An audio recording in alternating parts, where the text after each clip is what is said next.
ونستعينه ونستغفره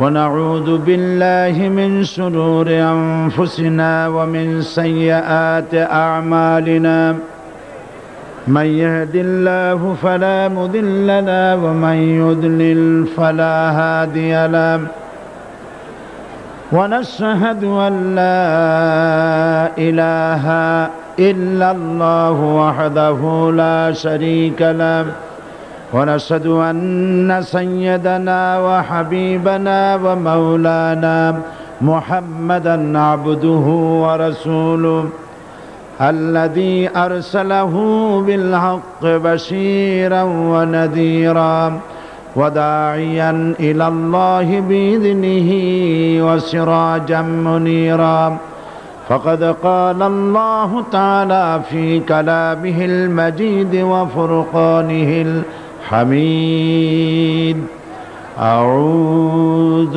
بالله من الشيطان الرجيم بسم الله الرحمن الرحيم إن الله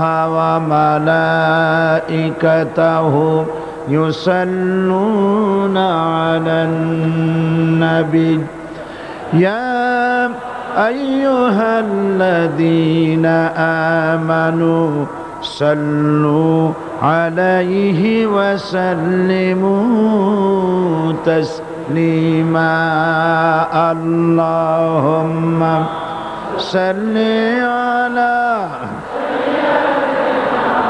مولانا محمد وعلى آل سيدنا مولانا محمد প্রাণ খুলে মহব্বতের সাথে সবাই পড়েন আল্লাহুম্মা সাল্লি আলা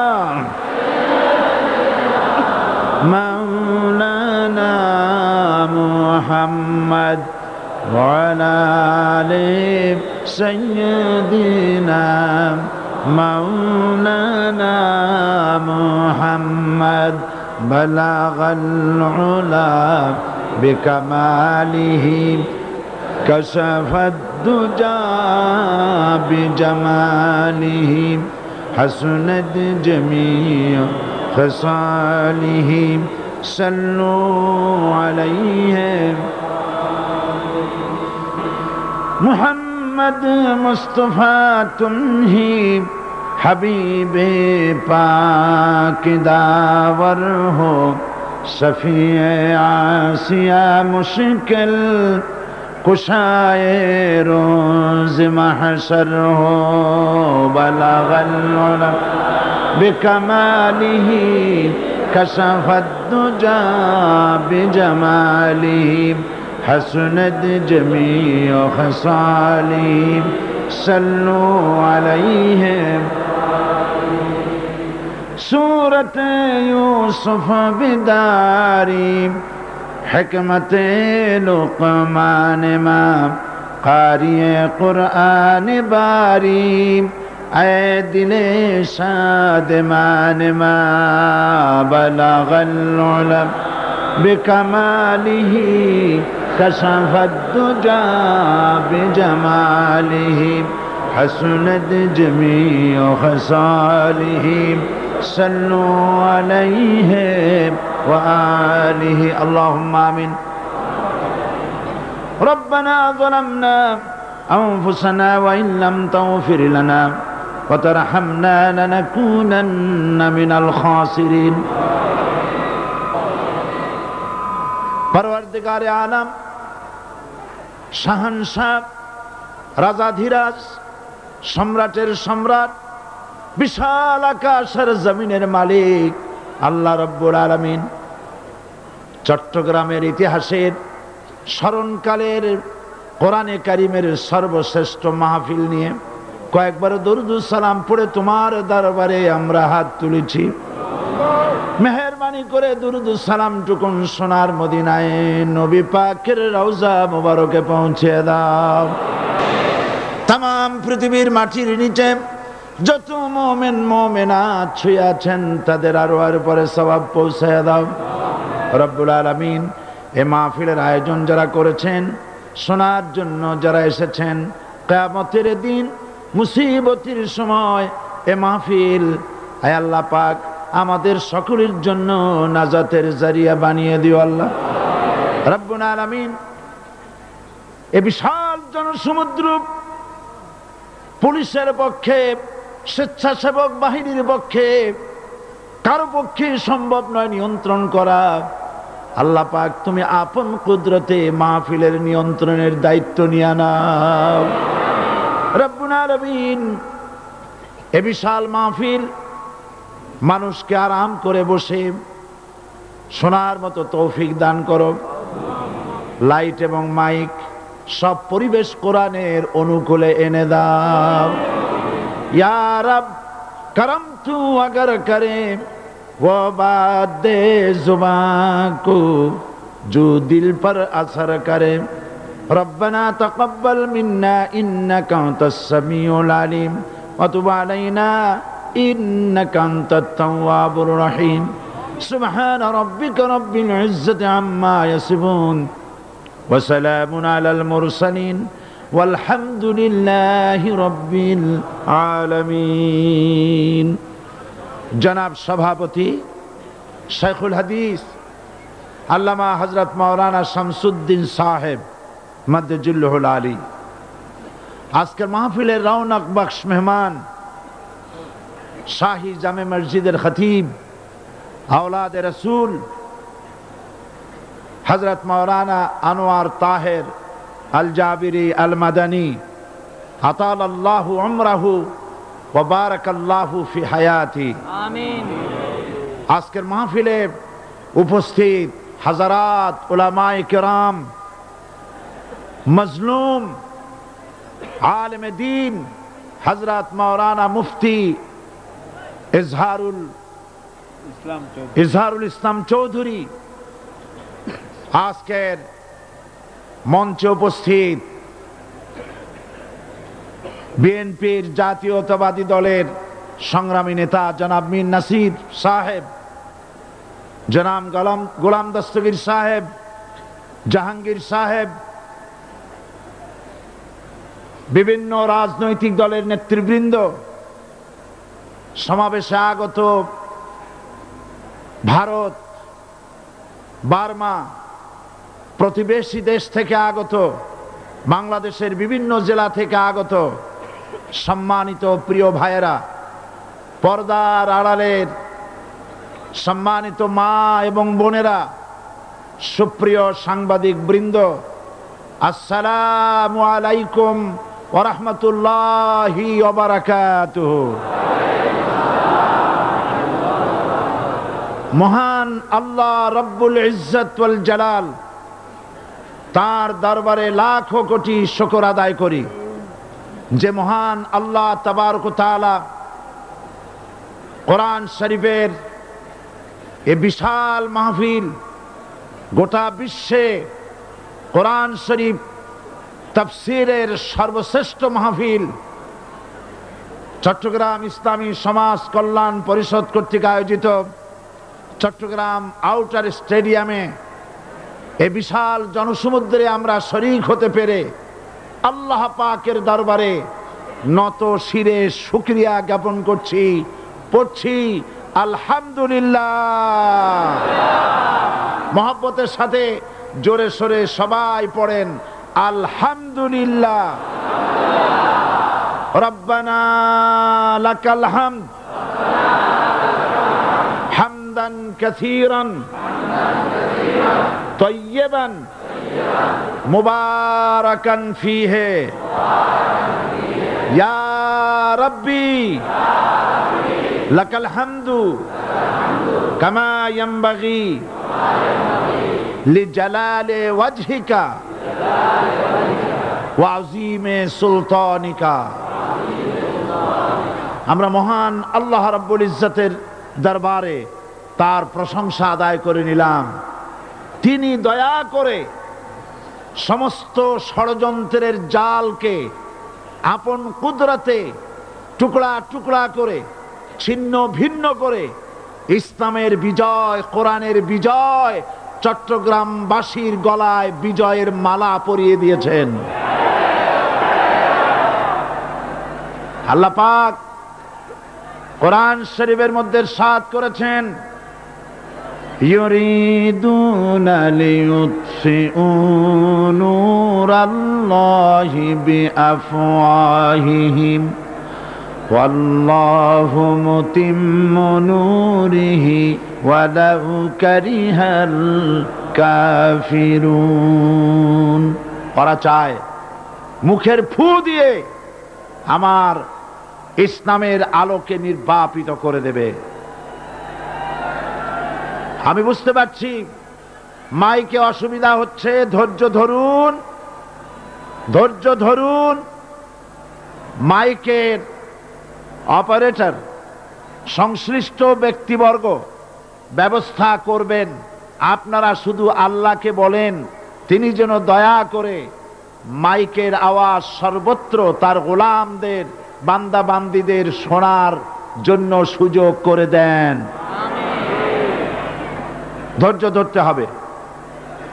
তারপরেও বলে রাখি, কোন এলাকার মানুষ যদি শুনতে নাও পারেন, আল্লাহ না করুন শুনতে নাও পারেন, লক্ষ লক্ষ মানুষ শুনতেছে, তার ডিস্টার্ব করবেন না। অসংখ্য রেকর্ড হচ্ছে, tape recorder, audio video, CD VCD হচ্ছে, ঘরে বসে শুনতে পারবেন। যদি আজকে কেউ মাহরুম হন, আল্লাহ যেন কাউকে মাহরুম না করেন, বলেন আমিন। ডিস্টার্ব করবেন না, শুনলে ডিস্টার্ব করবেন। আল্লাহ পাক তৌফিক দান করুন ধৈর্য ধরার, বলি আমিন। মাইকের কাজে নিয়োজিত ব্যক্তিবর্গ, আপনারা ঘুরে ঘুরে কষ্ট করে খোঁজ খবর রাখেন কোথায় মাইক হাত উঁচু করে যেখানে মানুষ হাত নাড়ে, সেই সব এলাকায় কি হয়েছে চোখ রাখুন এবং ব্যবস্থা গ্রহণ করুন।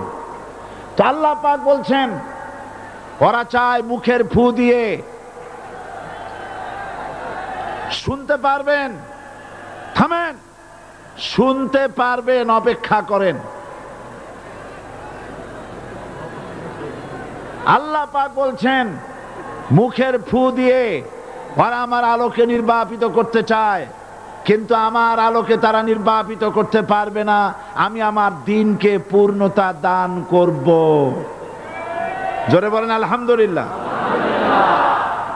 কবি বলছেন, সতে জাকা রহা হ্যায় আজল সে তা ইমরোজ, সতে জাকা রহা হ্যায় अज़ल से ता इमरोज़, चरागे मुस्तफा भी से शरारे बुलाबिस। সেই আবহমান কাল থেকে শুরু করে মুহাম্মদ সাল্লাল্লাহু আলাইহি সাল্লামের চেরাগকে, ইসলামের আলোকে নিভিয়ে দেওয়ার জন্য আবু জাহেলের গোষ্ঠীরা চিরকাল চেষ্টা করেছে। আল্লাহ পাক তাদের এই বাতিলের সৃষ্ট টর্নেডো, গর্কি, জলোচ্ছ্বাস, ঘূর্ণিঝড়কে সবকিছু উপেক্ষা করে মুহাম্মদ সাল্লাল্লাহু আলাইহি সাল্লামের ইসলামের, আল্লাহর ইসলামের চেরাগকে, বাতিকে জ্বালিয়ে রেখেছেন। জ্বলছে, জ্বলবে, কিয়ামত পর্যন্ত কেউ নিভাতে পারবে না।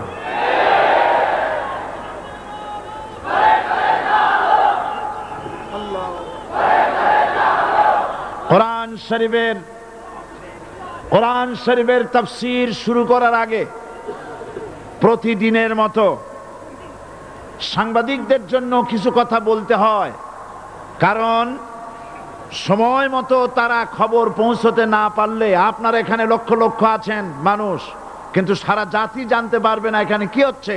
এই জন্য আমি আজকের বক্তৃতায় কি সব কথা আনবো, তাফসীরের মাধ্যমে কি সব কথা আসবে, তার একটা সামারাইজ, তার সার সংক্ষেপ, অর্থাৎ নিউজের হেডলাইন যেমন বলা হয় সেরকম কিছু কথা 2-1 মিনিটে বলেই কোরআন শরীফের তাফসীর শুরু করব। বেমাশিয়াতিল্লাহ, বিইজনিল্লাহ, বেফদলিল্লাহ। সেই কথাগুলি হচ্ছে এই পৃথিবীতে নবী রাসূলগণের আগমন ঘটেছিল, উদ্দেশ্য ছিল এই আল্লাহর জমিনে আল্লাহর মানুষের উপরে আল্লাহর বিধান কায়েম করা। এটাই ছিল নবীদের আগমনের উদ্দেশ্য। আর শয়তানের আগমনের উদ্দেশ্য ছিল আল্লাহর বিধানের পরিবর্তে ধর্ম নিরপেক্ষ মতবাদ কায়েম করা। এজন্যে পৃথিবীর কোন নবী কোন রাসূল ধর্ম নিরপেক্ষ ছিলেন না, সবাই ছিলেন ধর্মের পক্ষে। রাসূলুল্লাহর অসংখ্য সাহাবীদের মধ্যে একজন সাহাবীও ধর্মের ব্যাপারে নিরপেক্ষ ছিলেন না।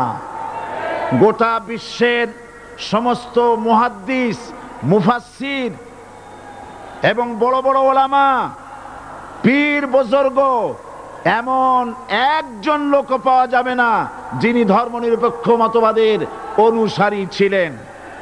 তাই ধর্মনিরপেক্ষ মতবাদের অনুসারী হওয়ার অর্থই হচ্ছে পবিত্র কোরআন হাদিসের সরাসরি অমান্য করা এবং আল্লাহ ও তার রাসূলের সাথে বিদ্রোহ ঘোষণা করার শামিল। ধর্মনিরপেক্ষ মতবাদ শয়তানের আবিষ্কৃত মতবাদ বলেই দুনিয়ার অধিকাংশ ইহুদি, খ্রিস্টান, মুশরিকরা এই মতবাদের অনুসারী। ইসলাম সম্পর্কে অনভিজ্ঞ পৃথিবীর কিছু কিছু মুসলিম দেশের কিছু কিছু নামধারী মুসলমান ধর্মনিরপেক্ষ মতবাদের ষড়যন্ত্রে পা দিয়েছে। আল্লাহ তাদেরকে রক্ষা করুন। আমরা বলি আমিন, সবাই বলি আমিন। বিশ্বের সমস্ত বিধানগুলোতে সেকুলারিজম, ধর্মনিরপেক্ষ মতবাদের অর্থ করা হয়েছে ধর্মহীনতা এবং ধর্ম বিরোধিতা। এর বাস্তব দৃষ্টান্ত আমরা দেখতে পাই বর্তমান যে সরকার আছে, তাই সেই সরকারের আমলের ভিতরে আমরা এই জিনিসটা দেখতে পাই। সত্য কিনা বলেন? সত্য কিনা বলুন? এই দলটির নাম ছিল আওয়ামী মুসলিম লীগ। এই দলটির নাম ছিল কি? আওয়ামী মুসলিম লীগ। তখন তারা নারায়ে তাকবীর, আল্লাহু আকবার ধ্বনি দিত, স্লোগান দিত। কিন্তু ধর্মনিরপেক্ষ মতবাদ দলীয় আদর্শ হিসাবে গ্রহণ করার কারণে নারায়ে তাকবীর, আল্লাহু আকবার এই স্লোগান তারা বর্জন করেছে। 1972 সনে যখন তারা ক্ষমতায় এলেন, তখন সংবিধানের শিরোনামে মুসলিম প্রথা সিদ্ধ বিসমিল্লাহির রহমানির রহিম তারা পরিত্যাগ করেছিল। সমস্ত বিশ্ববিদ্যালয়ের মনোগ্রাম থেকে ইকরা বিসমি রব্বিকাল্লাযী খালাক, রব্বি জিদনি ইলমা, এটাকে তারা বাদ দিয়েছিল। সলিমুল্লাহ মুসলিম হল, এই নাম থেকে মুসলিম শব্দ বাদ দিয়েছিল। নজরুল ইসলাম কলেজের নাম থেকে ইসলাম শব্দ বাদ দিয়ে শুধু নজরুল কলেজ করেছিল। এগুলি অসত্য না সত্য? বর্তমান এই সরকার ধর্মনিরপেক্ষ হওয়ার কারণে ইসলাম এবং মুসলিম বিদ্বেষী, তার অসংখ্য প্রমাণ এই জাতির কাছে রয়েছে। দেশের শ্রেষ্ঠ সন্তান হচ্ছে আলেম ওলামা, পীর বুজুর্গ। বলেন সুবহানাল্লাহ। দেশের শ্রেষ্ঠ সন্তান পীর মাশায়েখ আলেম ওলামাদের বিরুদ্ধে কোন জায়গায় কোনো দুর্ঘটনা ঘটলেই তাদেরকেই দায়ী করা হয়। হরকুতুল জিহাদ, লাদেন বাহিনী, তালেবান নাম করে আলেমদেরকে গ্রেফতার করে এই সরকার পুলিশ দিয়ে নির্যাতন করেছে সরকার। একথা সর্বজনবিদিত যে সন্ত্রাস এবং হত্যা ধর্ষণের 90% অনুষ্ঠিত হয় কলেজ বিশ্ববিদ্যালয় পড়ুয়াদের মধ্য থেকে। আর চরিত্র সৃষ্টির শ্রেষ্ঠ কারখানা মাদ্রাসাগুলি এই সরকার একটা একটা করে বন্ধ করার পরিকল্পনা গ্রহণ করেছে। মাদ্রাসা শিক্ষাকে সংকুচিত করে ফেলছে। শুধু তাই নয়, দেশে অসংখ্য ভালো মন্দ পত্রিকা আছে, আরো রয়েছে ফুটপাতের অসংখ্য অশ্লীল ম্যাগাজিন, পর্ণ পত্রিকা। দেশের অধিকাংশ জাতীয় দৈনিকগুলো হিন্দুস্তানের টাকায় পরিচালিত এবং এগুলি হচ্ছে ইসলামের চরম বিদ্বেষী। সরকার সেগুলিরই পৃষ্ঠপোষকতা করছে, আর্থিক সাহায্য দিচ্ছে, বিজ্ঞাপন দিচ্ছে। আর অন্যদিকে এদেশের মুসলিম জাতিসত্তার প্রতীক স্বাধীনতা, সার্বভৌমত্ব, অখণ্ডত্বের অতন্ত্র প্রহরী, জননন্দিত 12 কোটি মুসলমানের কলিজার সাথে সম্পর্ক দৈনিক ইনকিলাব পত্রিকাকে বন্ধ করার ষড়যন্ত্র হিন্দুস্তানের গোলাম সরকার হাতে নিয়েছে।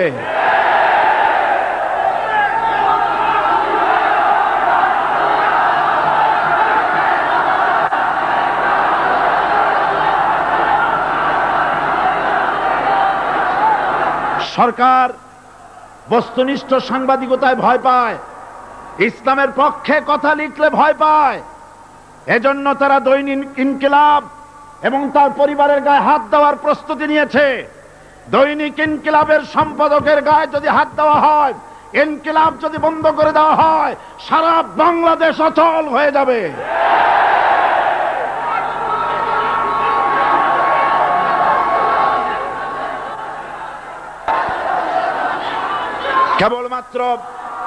কেবলমাত্র ইসলামী রাষ্ট্র ব্যবস্থাই পারে হত্যা, ধর্ষণ, চুরি, ডাকাতি, জেনা, ব্যভিচার থেকে রক্ষা করে একটি সন্ত্রাসমুক্ত সমৃদ্ধ একটি বাংলাদেশ উপহার দিতে পারে কেবলমাত্র ইসলামী রাষ্ট্র ব্যবস্থা।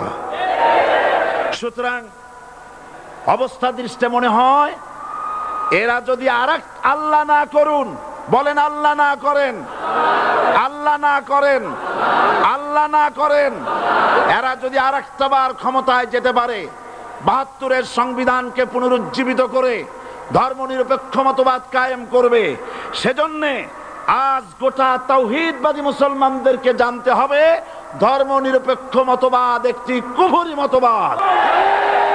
ওলামারা আমাকে সাক্ষী দেন, ধর্মনিরপেক্ষ মতবাদ কুফরি মতবাদ কিনা। এই কুফরি মতবাদকে বাংলাদেশের মাটিতে যাতে কার্যকরী করতে না পারে তার জন্য গোটা তাওহীদি জনতা রুখে দাঁড়ান। আল্লাহ পাক সে তৌফিক গোটা জাতিকে দান করুন বলি আমিন। এবার আসুন কোরআনে কারীমের যে কথাগুলি আমরা আলোচনা করতে চাই, আপনাদের সামনে সূরা বাকারার 255 নম্বর আয়াত আমি তেলাওয়াত করে গত 2 দিন আলোচনা করেছি। আজকে আসেন সেই যেখান থেকে শেষ করেছিলাম সেখান থেকে আলোচনা শুরু করে যাক। সবাই আমার সাথে পড়েন, আউযু বিল্লাহি শাইতানির রাজিম, বিসমিল্লাহির রাহমানির রাহিম।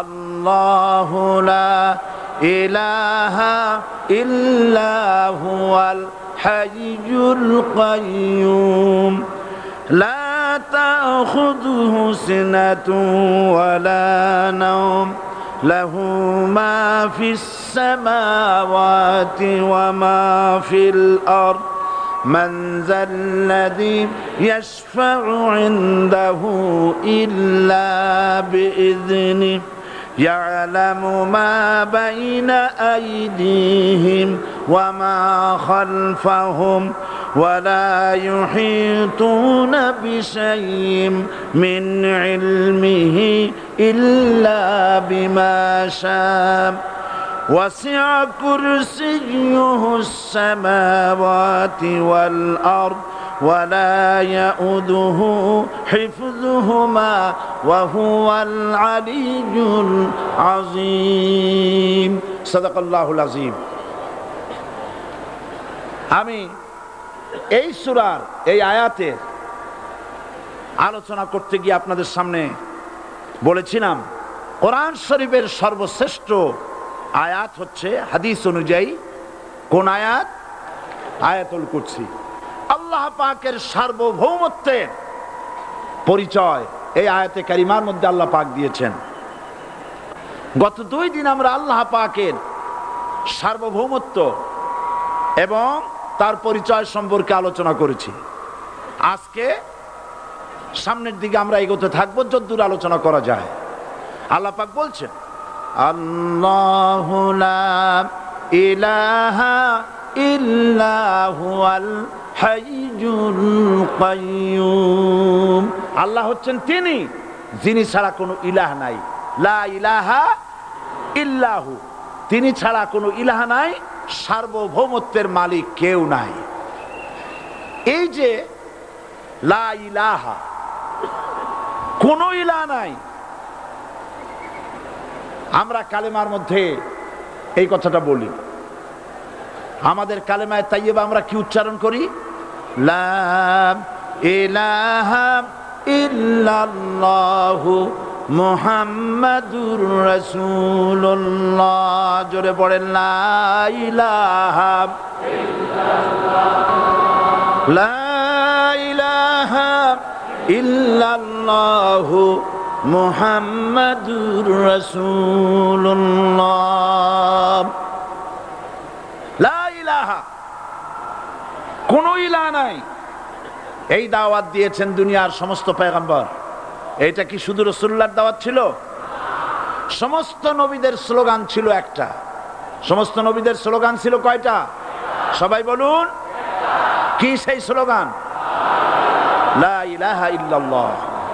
কোরআন শরীফের ভিতরে ইলাহ শব্দ 147 বার এসেছে। লা ইলাহার অর্থ যদি এই হয়, কোনো উপাস্য নাই আল্লাহ ছাড়া, কোনো মাবুদ নাই আল্লাহ ছাড়া, মুহাম্মদ সাল্লাল্লাহু আলাইহি ওয়াসাল্লাম আল্লাহর প্রেরিত রাসূল, তাহলে তো এত ঝঞ্ঝাট হওয়ার কথা ছিল না। আপনারা বলেন, নবীরা যখনই এই দাওয়াত দিয়েছেন লা ইলাহা ইল্লাল্লাহ, তখন সংঘর্ষ হয়েছে কিনা? হয়েছে কিনা? বাধা আসছে কিনা? তাহলে এই কথাটা কি, যার কারণে এরকমের বাধা আসে? লা ইলাহা ইল্লাল্লাহ, এর চাইতে বিপ্লবাত্মক, এর চাইতে রিভলিউশন সৃষ্টিকারী কথা আল্লাহর আকাশের নিচে জমিনের উপরে আর একটাও হতে পারে না। লা ইলাহা ইল্লাল্লাহ। ইলাহ শব্দের অর্থ শুধু উপাস্য আর মাবুদ নয়। ইলাহ শব্দের অর্থ হচ্ছে আইনদাতা, ইলাহ শব্দের অর্থ হচ্ছে শাসনকর্তা, ইলাহ শব্দের অর্থ হচ্ছে বিধানদাতা। তো লা ইলাহা যখন একটি লোক ঘোষণা করে, তার অর্থ দাঁড়ায় কোনো আইনদাতা নাই, বিধানদাতা নাই, শাসনকর্তা নাই, কারো আইন মানি না, বিধান মানি না, শাসন মানি না, আল্লাহ ছাড়া। কে ছাড়া? আল্লাহ ছাড়া। এই কালেমার দাওয়াত যখন পয়গম্বরেরা দিয়েছেন, তখন 3 শ্রেণীর লোকেরা বাধা দিয়েছে। বলেন কয় শ্রেণী? সবাই বলেন। 3 শ্রেণীর লোকেরা বাধা দিয়েছে। লক্ষ্য করুন। 1 নম্বরে বাধা দিয়েছে রাষ্ট্র শক্তি। 1 নম্বরে বাধা দিল কারা? 2 নম্বরে বাধা দিয়েছে ধনাঢ্য ব্যক্তিবর্গ। 3 নম্বরে বাধা দিয়েছে যারা কায়েমি স্বার্থবাদী ধর্মীয় শক্তি। এই 3টি শ্রেণী সমস্ত নবীদেরকে বাধা দিয়েছে। সেই বাধা অতীতে যারা দিত, এখন আর দেয় না নাকি? এখনো দেয়।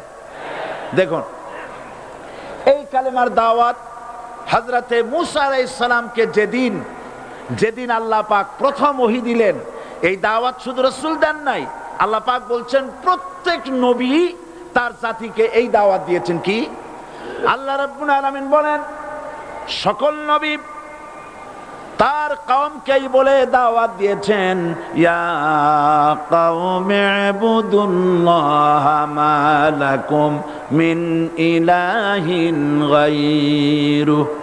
হে সম্প্রদায়, আল্লাহ ছাড়া কোনো ইলাহ নাই, তার ইবাদত করো, তারই দাসত্ব করো, তার গোলামি করো। আল্লাহ পাক মূসা আলাইহিস সালামকে যখন নবুয়াত দিলেন, প্রথম যে ওহী এলো, প্রথম ওহীটাই ছিল ইন্নানি আনাল্লাহ লা ইলাহা ইল্লা আনা ফা'বুদনি ওয়া আকিমিস সালাতা লিযিকরি।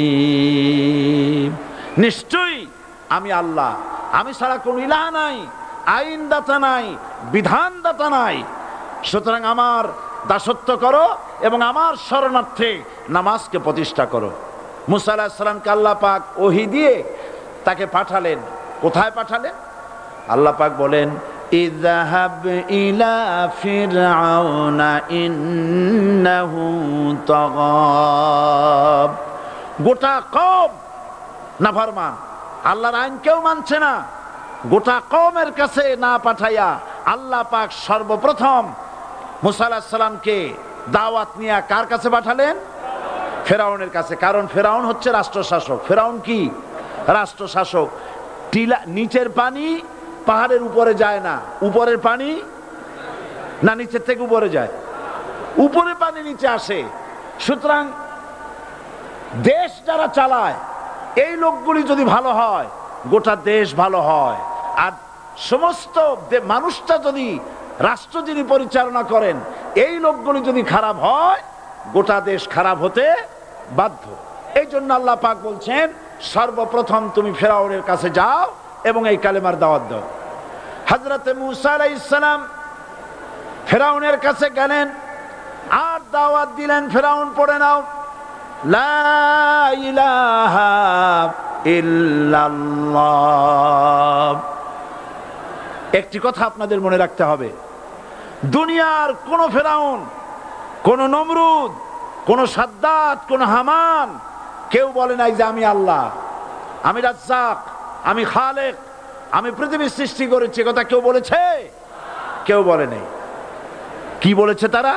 ফেরাউন বলেছে মা আলিমতু লাকুম মিন ইলাহিন গায়রি, আমি তো জানি না আমি ছাড়া আরো কোনো ইলাহ আছে, এ কথা আমার জানা নাই, সুতরাং আমি হচ্ছি ইলাহ আর তুমি বলছো লা ইলাহা। তার মানে হচ্ছে ওই সময় পয়গম্বরেরা, আল্লাহর নবীর সাহাবীরা তারা জানতেন যে আমরা কিসের দাওয়াত দেই, আর যারা শুনতো তারাও বুঝতো কিসের দাওয়াত শুনতেছি। আজ আমার দেশে একই কালেমার দাওয়াত দেওয়া হয় কিন্তু মানুষেরা বুঝতে পারে না কি শুনতেছি। ভাষা জানার ব্যাপারে, বোঝার ব্যাপারে হলো আসল বিষয়। এটা বুঝাতে গিয়ে আমি মাঝে মধ্যে একটা দৃষ্টান্ত দেই এভাবে। একজনের একটা রেশনের দোকান ছিল, সেই দোকানে তার একটা ময়না পাখি ছিল, আর ময়না পাখিকে কথা শেখানো যায় সেটা তো আপনারা জানেন। জি, ময়নাকে শিখায়েছে যে লাইন করুন, এক এক করে আসুন। ময়না এই কথা শিখেছে। সকালবেলায় যখন রেশনের দোকানে ভিড় পড়ে গেছে তখন ওই পাখি খাঁচার মধ্যে বসে বলছে লাইন করুন, এক এক করে আসুন। একদিন খাঁচার দরজা খোলা পেয়ে পাখি উড়ে গিয়ে গাছের ডালে বসেছে। আশেপাশে যত পাখি ছিল তারা চিন্তা করলো এই রকমের পাখি তো কখনো দেখি নেই। ময়না তো দেখতে কাকের মতো না, শালিকের মতো না, দেখতে একটা ভিন্ন রকম। ওরা এসে চতুর্দিক থেকে এই নবান্ত, এই যে নতুন এসেছে, ওরে ঠোকরানো শুরু করেছে চতুর্দিক থেকে। ঠোকরানি খেয়ে ময়না বলতেছে লাইন করুন, এক এক করে আসুন। এখন ময়না তো বোঝে না যে কি বলতেছি, আর যে পাখিরা ঠোকরাচ্ছে তারাও তো বোঝে না যে কি শুনতেছি। ময়না যদি বুঝতো যে আমি কি বলি, সবাই মিলে ঠোকরায়, তাই জান বাঁচে না। লাইন করে ঠোকরাইনি তো কলজে যাবে, সব ঠোঁটে ঠোঁটে চলে আসে, বোঝে নাই। আমাদের অবস্থা তাই হয়েছে। এই যে আপনারা এখানে দাঁড়াইছেন কেন? যারা যেখানে দাঁড়ায় বসা মানুষেরা অনুরোধ করে বসায় দেন। এত বড় বিশাল মাহফিলে আপনি দাঁড়ায়া কোনো মানুষকে কষ্ট দিবেন না, জায়েজ নাই। মুসলমানদেরকে কষ্ট দেওয়া কবিরা গুনাহ। বুঝতে পেরেছেন? যে যেখানে দাঁড়িয়েছে আপনারা বসা মানুষেরা তাদেরকে বসায় দেন। এত বড় বিশাল মাহফিলে আপনি দাঁড়ায়া কোনো মানুষকে কষ্ট দিবেন না, জায়েজ নাই। মুসলমানদেরকে কষ্ট দেওয়া কবিরা গুনাহ। বুঝতে পেরেছেন? যে যেখানে দাঁড়িয়েছে আপনারা বসা মানুষেরা তাদেরকে বসায় দেন। সুতরাং এই কালেমার দাওয়াত যখন হযরতে মূসা আলাইহিস সালাম দিলেন, ফেরাউন বলল আমি তো জানি না যে আমি ছাড়া আরো কোন ইলাহ আছে, আইনদাতা তো আমি, তুমি নতুন কোথা থেকে আইনদাতা নিয়ে আসছো? ফেরাউন বলছে দেখো, আমারে বাদ দিয়া যদি অন্য কাউকে ইলাহ বলে তুমি মানো আর সেই শিক্ষা যদি যে জাতিকে দাও, তাহলে আমি তোমাকে ধরে লাআজআলান্নাকা মিনাল মাসজুনিন, আমি তোমাকে কারারুদ্ধ করব, আমি তোমাকে জেলখানায় ঢুকিয়ে দেব। রাষ্ট্র শক্তি প্রথম বাধা দিল কারা? বলেন সবাই। সেই বাধা কি ওখানে শেষ হয়েছে না এখনো আছে? আছে কিনা জোরে বলেন। আমি তোমাকে জেলখানায় ঢুকাবো। হযরত মূসা আলাইহিস সালাম বলেন ফেরাউন রে, জেলের ভয় আমি করি না, আমাকে জেলের ভয় দেখায়া লাভ নাই। আমি আল্লাহ পাকের পয়গম্বর হযরতে মুসা আলাইহিস সালাম। ফিরাউনের দলবল আছে, লোক লস্কর আছে, তার অস্ত্রের অভাব নাই। আল্লাহ রাব্বুল আলামিন মুসা আলাইহিস সালামের কাছে একটা অস্ত্র দিয়া দিলেন। দিছিলেন কিনা? দিছিলেন কিনা? আল্লাহ পাক হযরত মুসা কি বলেছেন, ওয়া মা তিলকা বিয়ামিনিকা ইয়া মুসা। মুসা রে, তোমার হাতে ওটা কি? মুসা আলাইহিস সালাম বললেন, এটা লাঠি। আল্লাহ পাক বললেন, ফেলে দাও লাঠি। লাঠি ফালায় দিলেন, কি হয়ে গেল? হিয়া হাইয়াতুন তাসআ, লাঠি হয়ে গেল। এখন লাঠি পড়ে সাপ হয়ে গেল। সাপ দেখে নবী হোক, ওলি হোক, সাহাবী হোক আর আলেম হোক, সাপ দেখলে ভয় করে না মানুষের? মুসা আলাইহিস সালাম ভয় পাইছে। আল্লাহ রাব্বুল আলামিন হযরত মুসাকে শোনায় দিলেন, খুযহা ওয়া লা তাখাফ সানুঈদুহা সিরাতাহাল উলা।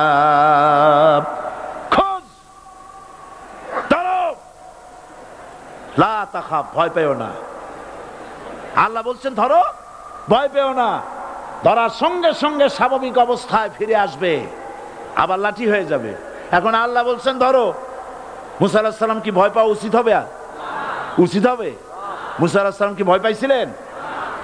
কারণ হচ্ছে এই দুশমনের শক্তিটা খুব বড়ই দেখা যায়, মনে হয় যেন অনেক বড়, কি জানি কি।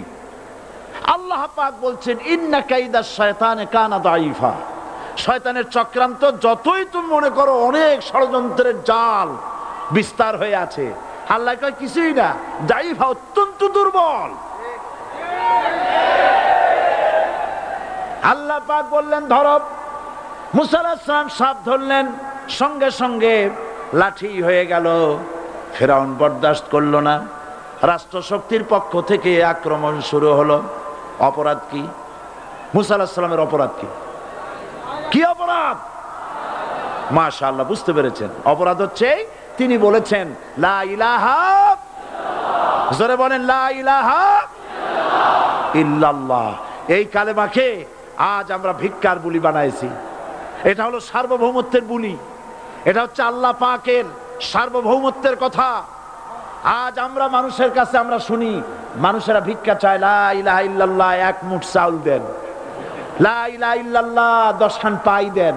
এই হচ্ছে কালেমার জিকির। আবার কেউ কেউ জিকির করতেছে লা ইলাহা আস্তে, ইল্লাল্লাহ জোরে, এমন জোরে কলব সাফ করে, কলব তাতে থাকলেও পারে, গেলেও পারে। এই কালেমার জার, এর আঘাত পয়গম্বররা মেরেছেন। হযরতে মুসা আলাইহিস সালাম যখন বলেছেন লা ইলাহা ইল্লাল্লাহ, এই ধাক্কা ফিরআউন বরদাস্ত করতে পারে নাই। দরিয়ায় নীলের ভিতরে আল্লাহ পাক ডুবায়ে শেষ করে দিয়েছেন, দেন নাই? হযরতে মুসা আলাইহিস সালাম তার উম্মতেরা দরিয়ার পাশে বসে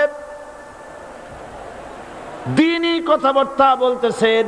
এমন সময় ফিরআউন, তার শত্রু হচ্ছে মুসা আলাইহিস সালাম। শত্রু কেন? মুসা কি ফিরআউনের পাকা ধানে মই দিয়েছে নাকি? বলেন আপনারা। তার হালের গরু পিটায় মারছে নাকি? অপরাধ হলো তিনি আল্লাহর জমিনে আল্লাহর আইন প্রতিষ্ঠার কথা বলেছেন। এই শুধুমাত্র এই অপরাধে ফিরআউন তার দলবল নিয়ে 3 দিক থেকে আক্রমণ করেছে। মুসা আলাইহিস সালামের উম্মতেরা ভয় পেয়ে গেছেন। তারা বলছেন ইন্না লামুদরাকুন, আমরা পাকড়াও হয়ে গেছি। 3 দিকে সাড়াশি আক্রমণ, 3 দিকে শত্রু, একদিকে দরিয়া, পালাবার রাস্তা আছে? হযরত মুসা আলাইহিস সালাম ভয় পেয়ে গেলেন, সারেন্ডার করলেন না। হযরত মুসা আলাইহিস সালাম বললেন কাল্লা, কখনো নয়, ভয় পাওয়ার কোনো কারণ নাই। রব্বি সায়াহদিন, অবশ্যই আমার রব আমার জন্য রাস্তা করে দিবেন। ভয় পাইও না, আমার রব রাস্তা করে দিবেন। আল্লাহ রাব্বুল আলামিন হযরত মুসা আলাইহিস সালামকে অর্ডার করলেন, হাতের লাঠি দিয়া দরিয়ার উপরে আঘাত করো।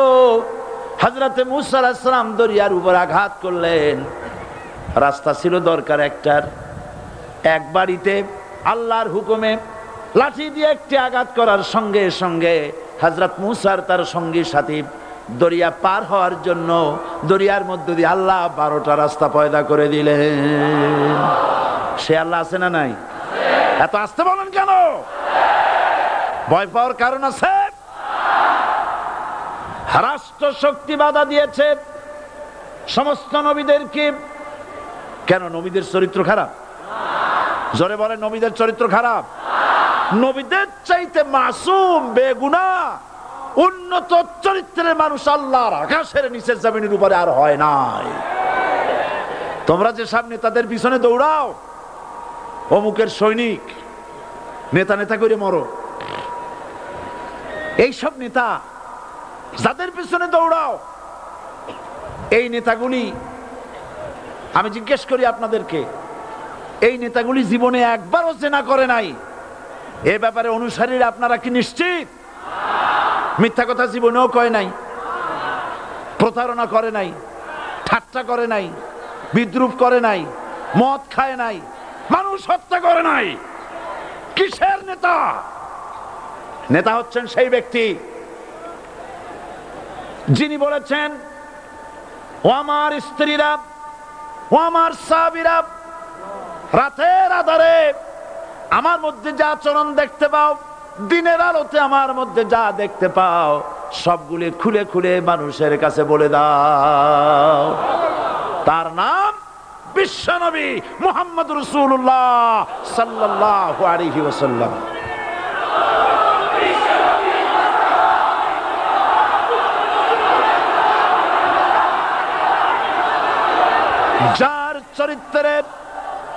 যার চরিত্রের সার্টিফিকেট আল্লাহ রাব্বুল আলামিন নিজে দিচ্ছেন, ওয়া ইন্নাকা লাআলা খুলুকিন আযীম। নবী হে, উন্নত চরিত্রের উপরে আপনি প্রতিষ্ঠিত। সুবহানাল্লাহ। কে সার্টিফিকেট দিচ্ছেন? আযীম, আযীম। আরবিতে চওড়াকে বলা হয় আরিদ, গভীরতাকে বলা হয় আমিক। কত প্রশস্ত, যা মাপার কোনো ফিতা নাই, কত গভীর, যা মাপার কোনো যন্ত্র নাই, এইটাকে আরবিতে বলা হয় আজিম। সুবহানাল্লাহ বলতে ইচ্ছে করে না? ও নবী, তোমার চরিত্র এমন যা মাপার মতো যন্ত্র পৃথিবীতে নাই। এই সার্টিফিকেট দিলেন কে? সমস্ত নবীরাই চরিত্রবান, নবীরা মাসুম বেগুনাহ। সুবহানাল্লাহ বিহামদিহি। সেই নবীরা মার খান নাই? খেয়েছেন কিনা বলেন? কারা মেরেছে?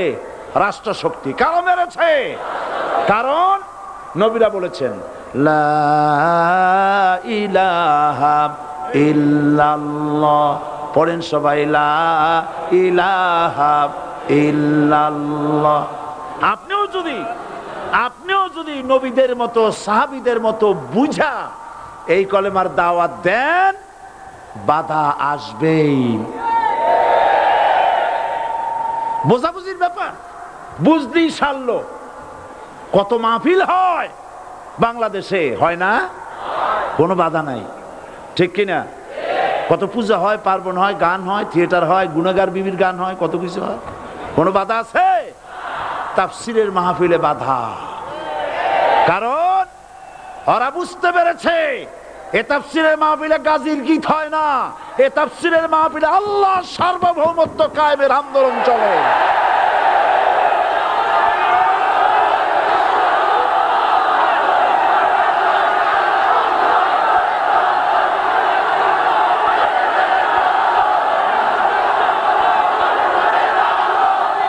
এবার দেখুন, এবার কলেমা বোঝেন, কালেমা বুঝুন। বঙ্গভবনের সামনে দাঁড়াইয়া, গণভবনের সামনে দাঁড়িয়ে আপনি যদি কালেমার জিকির করতে থাকেন, লা ইলাহা ইল্লাল্লাহ, লা ইলাহা ইল্লাল্লাহ, লা ইলাহা ইল্লাল্লাহ, লা ইলাহা ইল্লাল্লাহ, 2-1 ঘন্টা 2-4 ঘন্টা দেখবেন অফিসাররা এসে বলবে না জানি কোন খাজা বাবা আসছে, আসেন আসেন, নিয়ে খাইতে দেবে, হাদিয়া দেবে।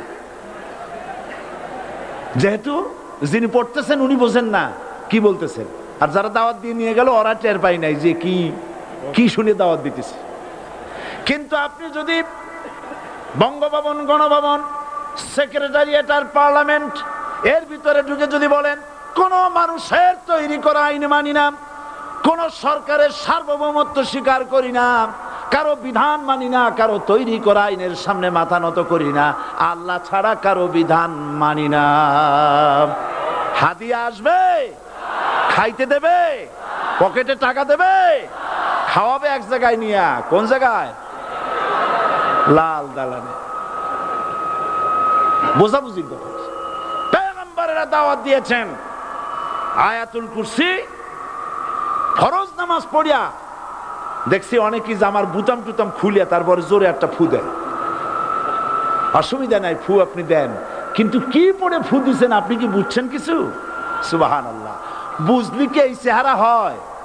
এতগুলো মানুষ লাগে নাকি বিপ্লব করতে, কালেমার রস কায়েম করতে? 313 জন মুসলমান যথেষ্ট পৃথিবীতে।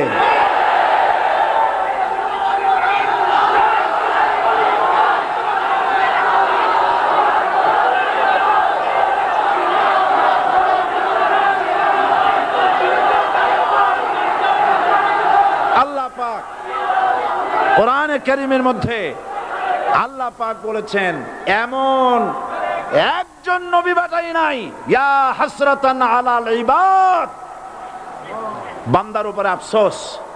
আহারে, কে বলতেছেন? আমার আল্লাহ। বলেন আমার আল্লাহ। তিনি আফসোস করছেন, আফসোস একজন পয়গম্বর এমন পাঠাইলাম না, একজন রাসূল পাঠাইলাম না যার সাথে এরা ঠাট্টা করে নাই, বিদ্রুপ করে নাই, পাগল বলে নাই, মারে নাই। আহা, অপরাধ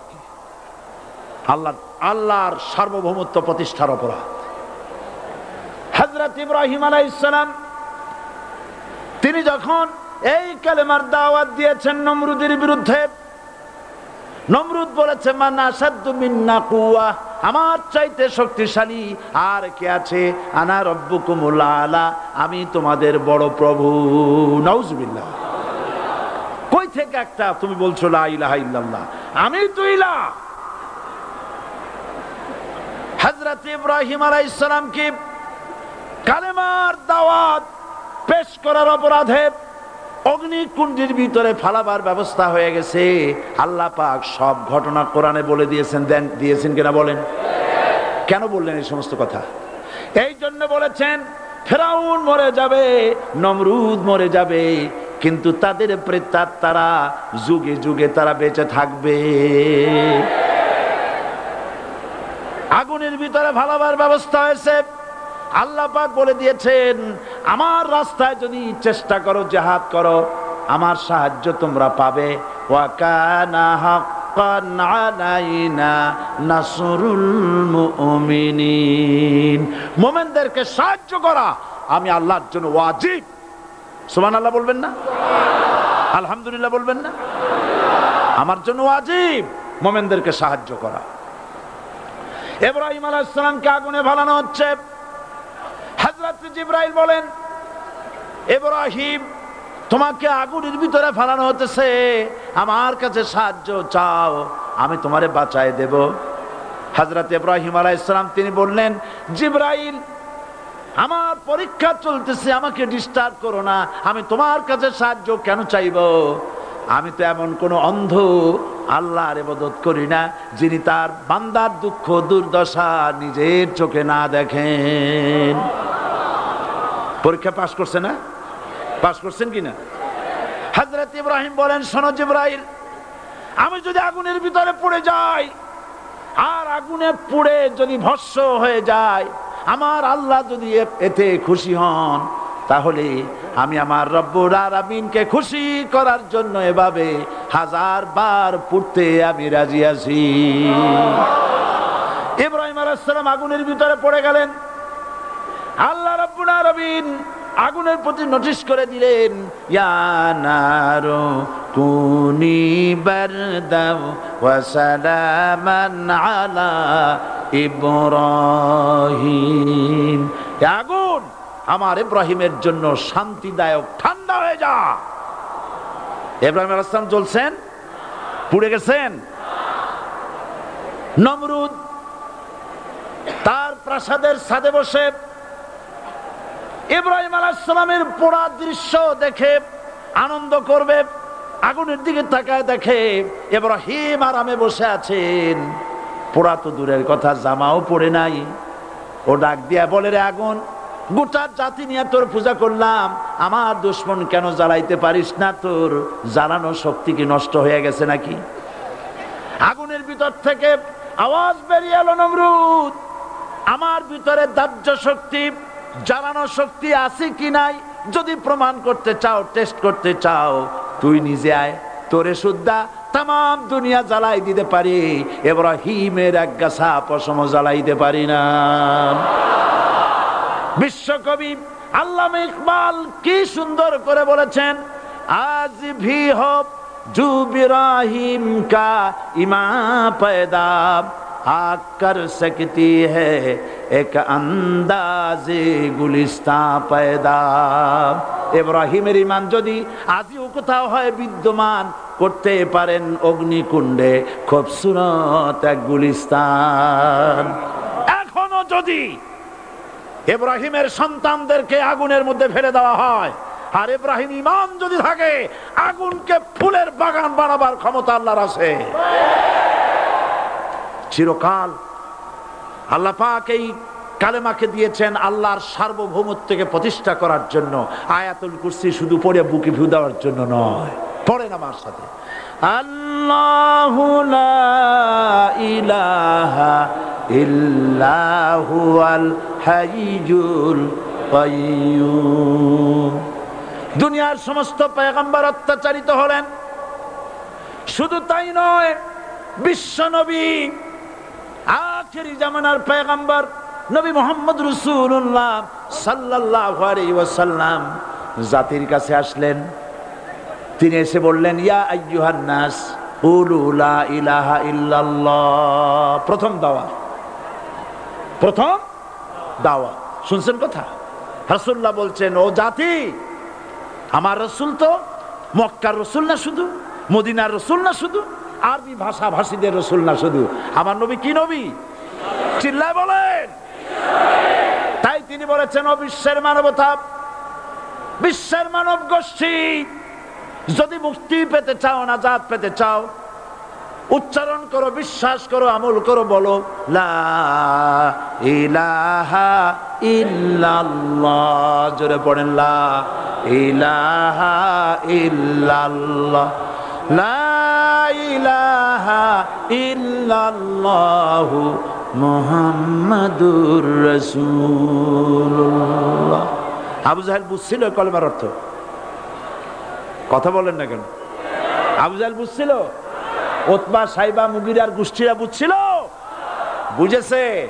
তারপরে তারা চিন্তা করলো যে সর্বনাশ তো করছে, লা ইলাহা, কোন ইলাহ নাই, আইনদাতা নাই, বিধানদাতা নাই, তাহলে আমরা কি ঘরে বসে বসে কি করব? উনি নতুন একজন ইলাহ নিয়ে আসছে, আল্লাহ ছাড়া কোন ইলাহ নাই, তাহলে আমাদের কাজটা কি? প্রথমে তারা চেষ্টা করলো যে একটু দেখি নরম নরম ভাবে হয় নাকি। চলে গেল আবু তালেবের কাছে, আসে না দিছে, বললো, আবু তালেব, তুমি তো কুরাইশদের নেতা, তোমার ভাইয়ের ছেলে কয়টাই কি? কি আশ্চর্যজনক কথা, লা ইলাহা ইল্লাল্লাহ, আল্লাহ ছাড়া কোন ইলাহ নাই, তা আমরা করব কি? তোমার ভাতিজাকে বুঝাও লা ইলাহা ইল্লাল্লাহর দাওয়াত বন্ধ করে দিক, এর বিনিময়ে টাকা লাগে টাকা দেব, সোনা লাগে সোনা দেব, যত সুন্দরী মেয়ে চায় তাও দেব, নেতৃত্ব চায় তাও দেব, তবু যেন কালেমার দাওয়াত না দেয়। আসিনে কা হাদিসে আছে কিনা? নবীজি যখন বাড়ি ফিরলেন, চাচা আবু তালেব নিজের কলিজার টুকরা সন্তান হযরত জাফর আলীর চাইতে তিনি ভালোবাসতেন কলিজার মতো করে মুহাম্মদ সাল্লাল্লাহু আলাইহি সাল্লামকে।